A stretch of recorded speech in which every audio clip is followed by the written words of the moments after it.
này giờ mà con bền nôn giờ tự lò mấy con này không này rồi đã tiện về ơi ôi này về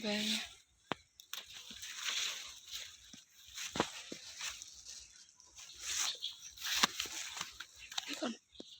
lai về ô mấy con không rồi bền nôn hay xong cặt này cho lùng anh này tơ tục này rồi ở nơi con nó bền nôn á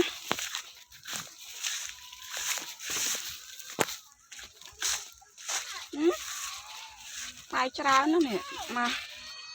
đã mà đau mà cướp tới phai cháo nó can nệ lại nữa can nệ lại nôn ở phai cắt cháo ở can nệ lại một đòn can nệ chập đam lang nè can nệ lang cắt nôn cháo ở can nệ lang một đòn ô lạ thôi